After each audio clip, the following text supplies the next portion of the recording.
Hello everyone, welcome back. In this video, I will show you how to remove coins or tokens from Metamask. For that, you need to launch your web browser and then you will have to press the Metamask extension. Once done, you will be landed on this type of page where the first thing that you need to do is to simply select the mainnet from which you want to remove your tokens. For example, I have selected the Ethereum mainnet, and as you can see over here that I have bunch of different tokens like Ethereum, QSP, USDT, etc. So if I want to hide any of the tokens from the list, then you will have to select the token that you want to hide. Then you will have to click on these three dots in the top right hand corner and then go to settings.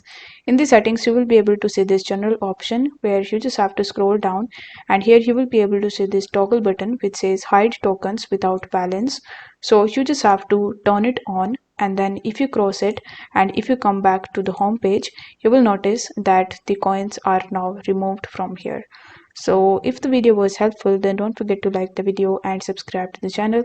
Thank you so much for watching.